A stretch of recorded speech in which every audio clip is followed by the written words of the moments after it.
Welcome to Mitzvah Expo, the Jewish community organization showcase hosted by Rabbi Cantor Dr. Linda Bernstein. Shalom and welcome to Mitzvah Expo, a new podcast and website showcasing the organizations and initiatives that enhance Jewish life, fight injustice, support Israel, strengthen our ties to the broader community, and more. I'm Rabbi Linda. Our goal is simple. We want you to get informed and be inspired by the work these valuable Jewish organizations do on our behalf every day. Alongside this podcast, our website at mitzvahexpo.org serves as a companion hub. There you'll find a showcase page for every organization featured on the program, with more information about their work and ways to connect with them. Today, our Mitzvah Expo featured organization is B'nai B'rith International. I'm pleased to welcome Daniel S. Mariaschin, its Chief Executive Officer. In this role, he directs and supervises B'nai B'rith programs, activities, and staff around the world. Mr. Mariaschin also serves as Director of B'nai B'rith's International Center for Human Rights and Public Policy. In this position, he is the spokesman for B'nai B'rith, interpreting its policies to a variety of audiences, including the U.S. Congress, world leaders, global diplomats, and the media, with responsibility for coordinating the organization's programs and policies on issues of concern to the Jewish community. In the United States and abroad, Mr. Mariaschin has met with scores of heads of state, prime ministers, foreign ministers, opposition leaders, religious leaders, and influential members of the media to advance human rights and to help protect the rights of Jewish communities worldwide, as well as to promote better relations with the State of Israel. B'nai B'rith International, founded in 1843, is the world's leading Jewish organization with an unbroken legacy of service and impact. Its main pillars are human rights and public policy, Israel and the Jewish people, senior advocacy and housing, Holocaust remembrance, and B'nai B'rith Connect, global opportunities for young professionals. Human rights and public policy. They monitor and combat anti-Semitism and other human rights abuses around the world. Israel and the Jewish people. B'nai B'rith works tirelessly to support and defend Israel, the only Jewish state in the world. B'nai B'rith established its presence in the Jewish homeland in 1888.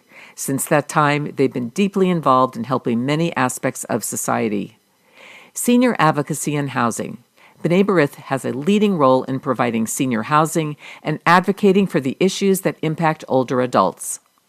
Holocaust remembrance. Since 1989 on Yom HaShoah, Holocaust Remembrance Day, B'nai B'rith International has been the North American sponsor of Unto Every Person There Is a Name ceremonies.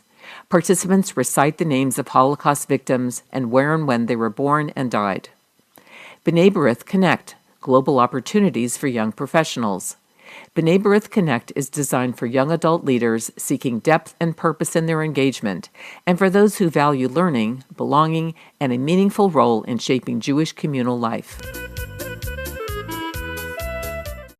Welcome to Mitzvah Expo. I'm Rabbi Linda Bernstein, and we are very fortunate today to have Dan Mariaschin, who's the Chief Executive Officer of B'nai B'rith International, here with us today.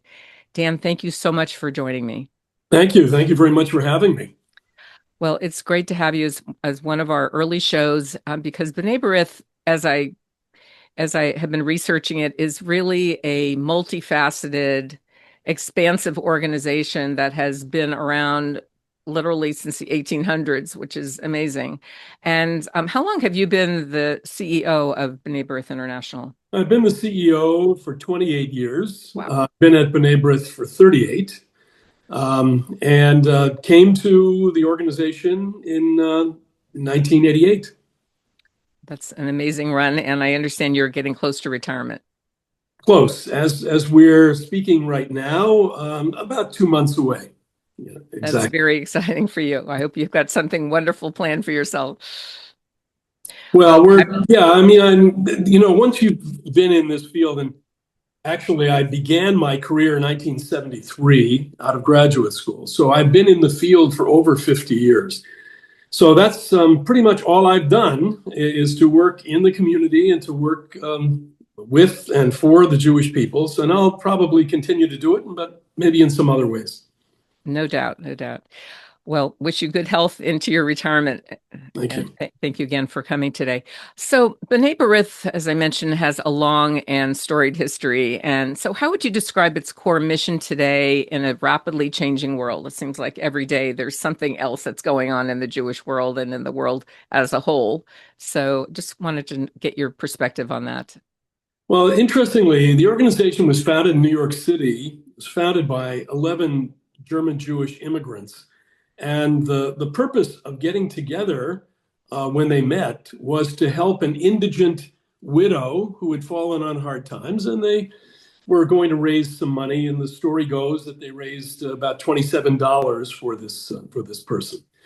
The core mission then and today, all the way through these 183 years, because that goes back to 1843, the core mission basically has been volunteerism in the community, to help the community, to help those less fortunate, to help those in need. Over the years, there have been scholarship funds. One of our core programmatic thrusts over the years have been to help the victims of natural disasters. And we still have, unfortunately, we still have plenty of them, tornadoes and tsunamis and earthquakes.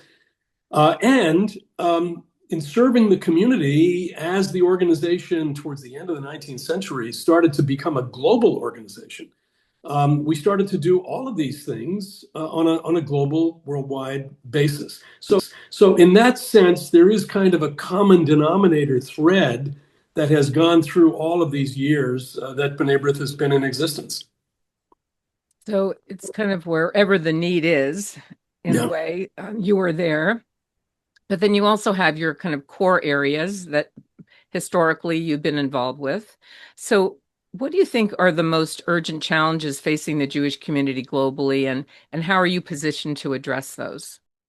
Well, for many years, advocacy, pro-Israel advocacy, fighting anti-Semitism has been very much at the center of what our public policy program does.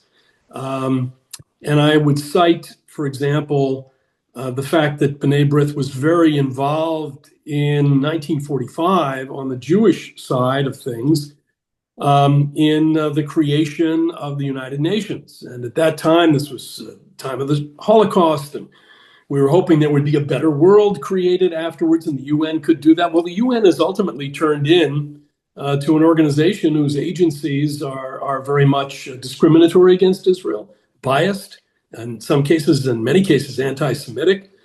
And so advocacy has become more and more central to our mission.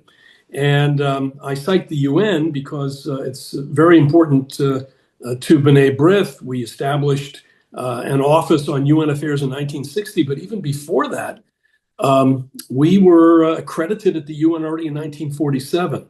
And so through all of these years, one of the main programmatic thrusts of the organization has been to speak out, and especially now with the opprobrium being tossed at Israel from almost every quarter, and with the tremendous spike in anti-Semitism, I feel that our organization is very well positioned in the community to speak truth to power, to speak out, and to make every effort to roll back and overturn a lot of this opprobrium that is coming our way and coming Israel's way. How do you do that exactly? I mean, are you trying to be part of key committees that are helping to set policy? I imagine you work interrelatedly with the mission to the UN, the Israel mission to the UN, with the US government. Kind of what's your framework on how that gets done? Well, I would go back to the term speaking truth to power. Being accredited at the UN, I mean, I'll just give you an example. We go to Geneva, where the Human Rights Council has its headquarters. And the Human Rights Council of the UN is a real den of iniquity when it comes to Israel and when it comes to anti-Semitism. And there's an opportunity when you're in Geneva or in New York or in Paris or wherever the UN has its agencies to meet with diplomats, to have an opportunity to discuss the various anti-Israel resolutions, to state the case, to speak to ambassadors, We go to any number of capitals. I'm going to be leaving in a couple of days, for example, to Latin America. We'll be in Buenos Aires and Montevideo and Santiago. We'll meet with foreign ministry officials, and we'll meet with other government officials. This is an opportunity face to face. It's an opportunity. It's also a privilege to be able to speak face to face. Now, do we turn around every vote? Do we turn around every resolution? Not necessarily, because turning those ships around is a major effort. But certainly the opportunity to say, look, this is, for example, with the 2-year war in Gaza, all of these blood libels about genocide, starvation, the lies, the big lies that we saw on university campuses, that we see in the major media, that we see in the halls of the United Nations. Those big lies have to be not only responded to. We have our arguments. We have our point. We are in the right, and having this chance to sit down at the table with these folks, I think, is a great opportunity to tell it all without writing a letter only, or without doing something from a distance. So it's pretty tough to be in your position because, as you mentioned, the media is showing horrific pictures, showing horrific stories, and it puts Israel in such a negative light that, like, we're the bad guys. So how do you counter that? Oh, well, you can, the best way to counter is simply to use the facts. And let's take some of those images. So it is well known that one of the protocols of Israeli military strategy and the way it carries out its work, the IDF does, is taking this extra care to warn neighborhoods, to the knock on the roof, the emails, the text messages, to clear out, to evacuate, oftentimes giving up the element of surprise. This is simply well known. It is Israeli military procedure and practice, and that's what it does. That has not changed.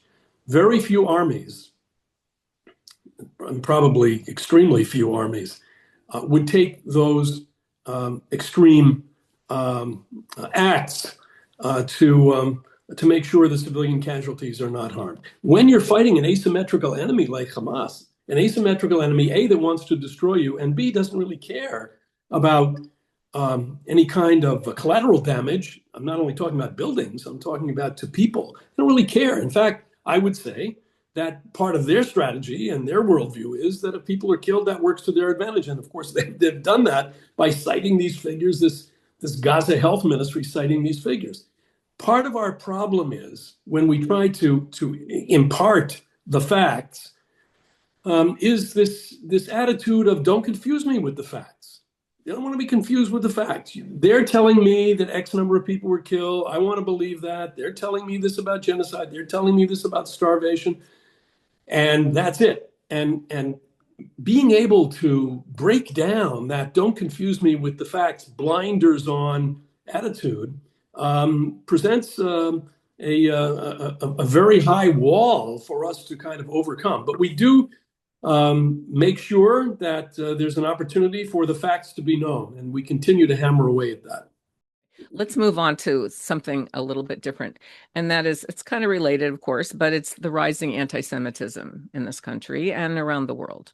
So that is one of your key areas of focus as B'nai B'rith. So how do you advocate effectively and make a tangible difference in that area? Yeah, well, first I would say, every Jew has to be a part of this process. There are only 15 or 16 million of us. And at the end of the day, we need every hand on deck in battling anti-Semitism. And we need also to make sure that we have friends and allies outside the Jewish community who are helpful to us in setting the record straight. I have never seen in my career, and it's over 50 years, I've never seen a situation as bad as it is today. And it's compounded by a number of things, primarily, but not only, social media, where influencers who have very little information and who mainly are repeating the information of others or the mis or disinformation of others have these vast numbers of followers who only repeat the lies and repeat the blood libels. And that has been a situation that has created, I think, the new challenges that we face that we didn't face 2 or 3 generations ago. I mean, like when I came into this field, or even when I was younger, let's say, if we want to go back further, if a person wanted to be in touch with an extreme right-wing organization, let's say in those days, the American Nazi Party, which was based in Virginia, or some other organization, far-right organization based somewhere else in the United States, what a person would do is they would write a letter, they put a stamp on a letter, they drop it in the box, and they say, send me information, send me brochures, and they would send them some kind of book, hate-filled book, the anti-Semitic book, and that's the way these things operated in those days. Today, everything is with a keystroke. And so dealing with social media, trying to not only catch up to social media, but doing more than that is very much at the center of what we do. Now, you can't be all things to all people. So we focus, as I mentioned earlier, on anti-Semitism at the UN. What's going on with this special rapporteur in the UN Human Rights Council, Francesca Albanese, who is an unabashed anti-Semite. And so we're focusing many times on the UN. And B'nai B'rith has a long history in Europe, going back to the last quarter of the 19th century. And then, of course, with the Shoah, much of that was just destroyed, and little by little it was built back, and we've created and recreated and reestablished B'nai B'rith in these places. We have an office in Brussels, just to give you for instance. We have an office in Brussels, which is the capital of the European Union. Europe is that landmass that has created so much anti-Semitism over the years, not just in the years 1939 to 45, 33 to 45, but of course for centuries before that and for the time since. So we have an active office, works with the European Union, works with agencies within the European Union that are also seeking to fight anti-Semitism, and there are some good people who are working there. And we've done some tremendous work, for example, in Europe on fighting online anti-Semitism, which is what we just talked about. There are every year, for example, a series of pro-Nazi marches in different cities in Europe.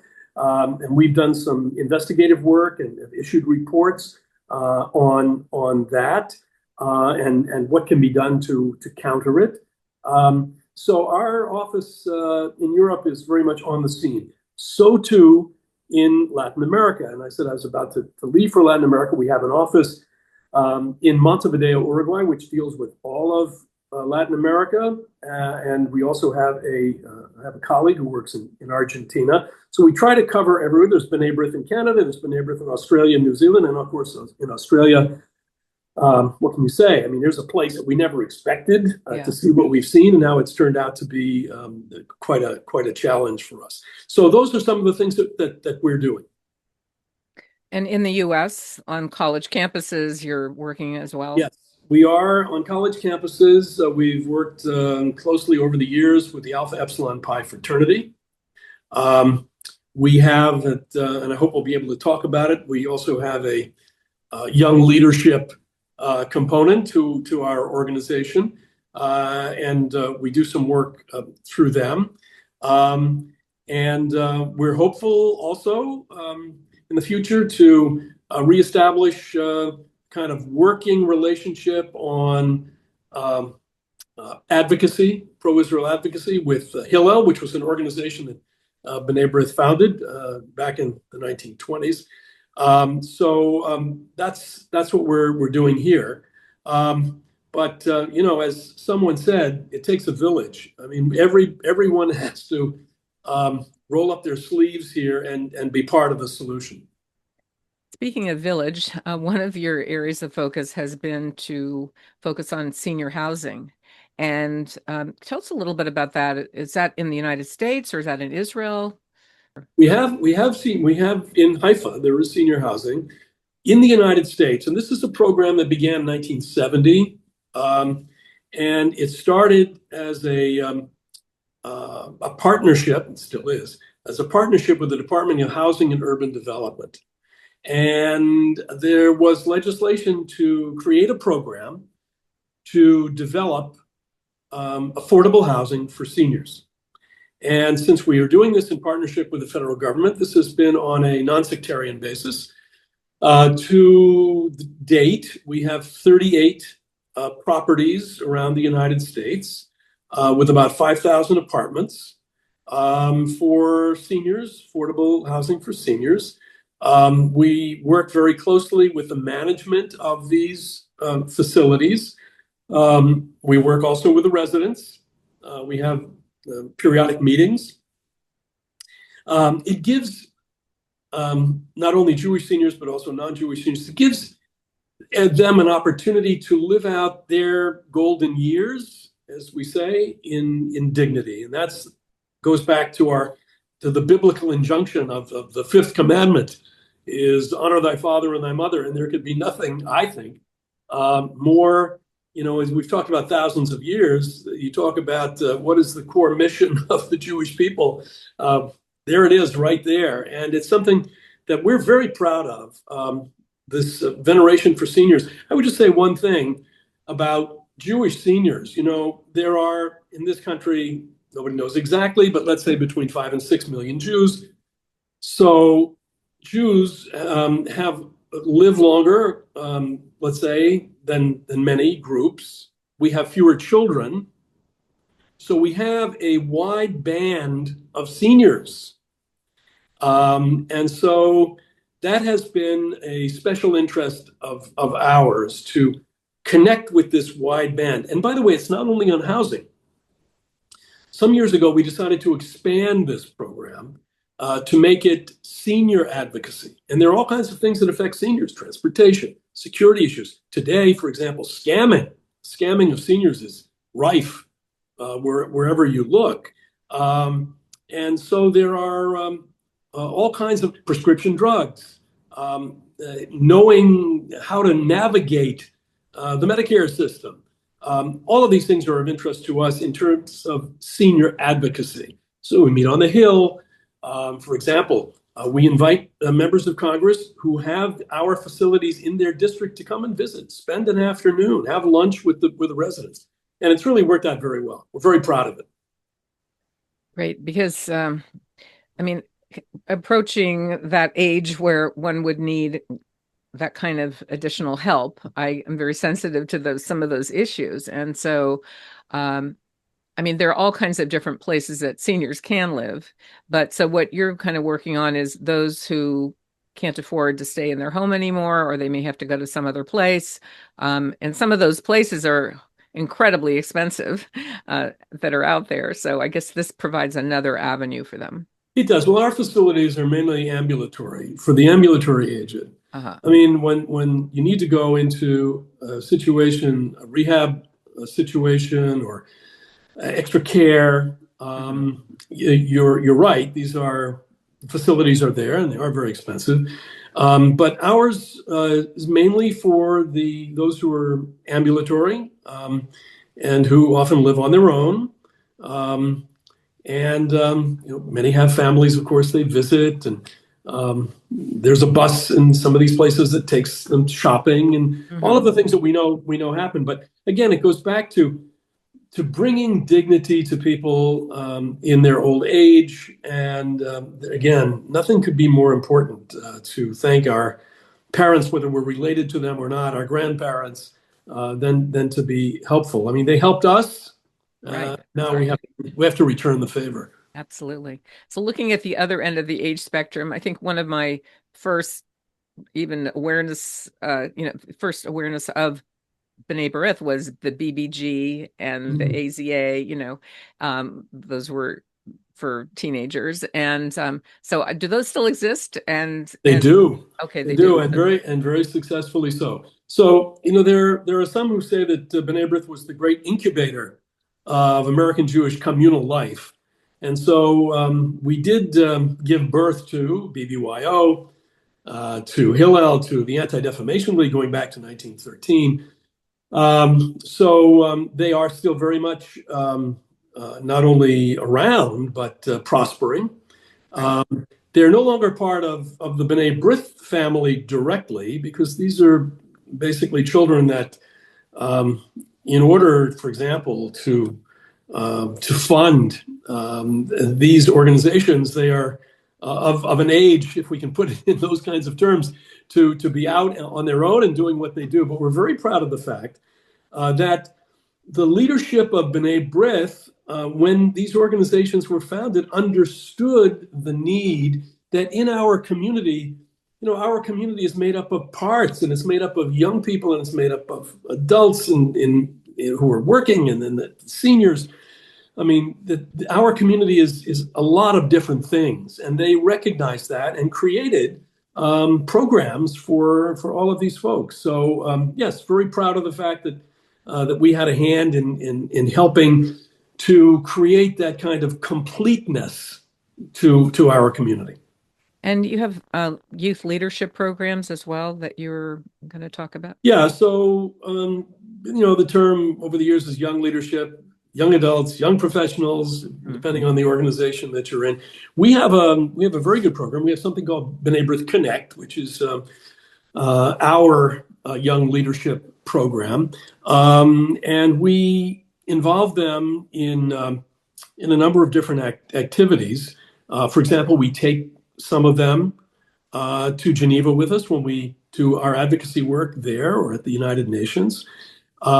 We have a partnership with one of the agencies of the Japanese government. It's called the Kakahashi program, that brings 15 or so young B'nai B'rith leaders to Japan every year for a kind of an immersive experience to get to know the Japanese people and the Japanese government better, and they get to know us better. And, there are all kinds of reasons for doing this, and especially now with all the difficulties that we're having in terms of social media and so forth as it relates to Israel and anti-Semitism. So it's also extremely important. And as I say, we're all engaged in teaching about advocacy. We have a program that we do together with the World Union of Jewish Students, which every year takes 30 or so young Jewish leaders. And, the idea of young leadership in Europe is a little bit different than ours in terms of age limits and so forth. But we teach them how to advocate. What are the arguments you use for Israel? What is the thinking? What's the worldview? And so we do that. So there's a lot going on there as well. You're training them to be your ambassadors in a way. Right. Yes, yeah, like citizen ambassadors. Exactly right. Right. What are some of their accomplishments from these last 28 years that you're most proud of at this point? There are so many things. First of all, it's just been a great privilege to be able to do two things. One, to work for a legacy Jewish organization that goes back to the 1840s. But the other is more broad than that. And it's to have been able to serve the Jewish people. It is a privilege.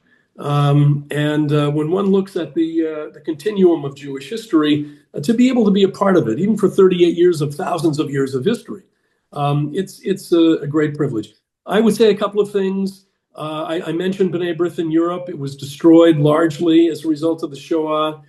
And I was involved deeply after 1989 with the fall of communism in Europe, the fall of the Warsaw Pact. We went back to places where B'nai B'rith had been very strong at one time, and I'm talking about Poland and Slovakia, and then Czechoslovakia, and then Slovakia, and the Czech Republic, to go back to Europe and to kind of reestablish a presence where there were these once great Jewish communities, but there still are Jewish communities there.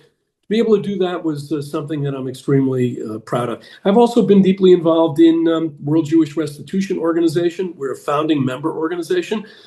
We still have a lot of open books here in terms of restitution to remaining survivors. And unfortunately, because of the biological clock, survivors now are just passing away at a very rapid rate. Mm-hmm. But there are survivors, there are their families, and there's still property. They say the Holocaust was the greatest murder in history. It was also the greatest robbery in history.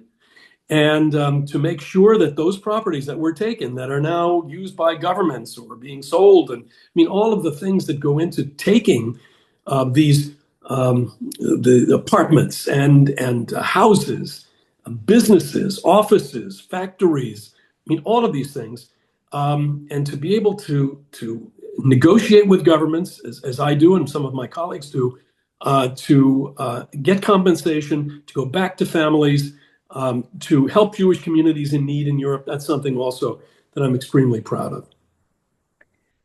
If there was one key thing that you'd want our viewers to know about B'nai B'rith International, and by the way, we're going to be having a showcase page on mitzvahexpo.org for B'nai B'rith International. In fact, it's already up, and we're excited about that.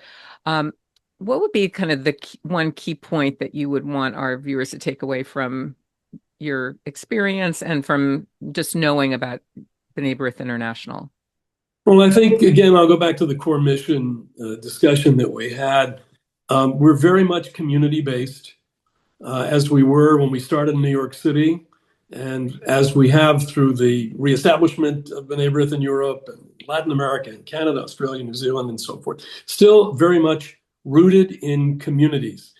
And I think that's where the strength of our community lies. And I would just say one thing: in these very difficult times, and these are very difficult times, we've never faced something quite like this, with the anti-Semitism on the rise as it is, and with Israel and the difficulty that it is. Again, this is a great opportunity for our organization to contribute. It's not, there are a lot of organizations, and everybody by contributing is certainly helping the cause. But in terms of our role, I think what we do at the UN, what we're able to do in communities at a level where we're making a difference with people, is something that's as relevant today as it ever was, perhaps more relevant today. And again, something that I think is what B'nai B'rith brings to the Jewish world.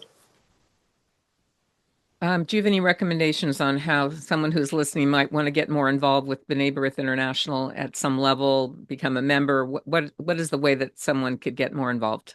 Well, I'll support what you're doing. Yeah, I'll do it as everyone does. Go to bnaibrith.org.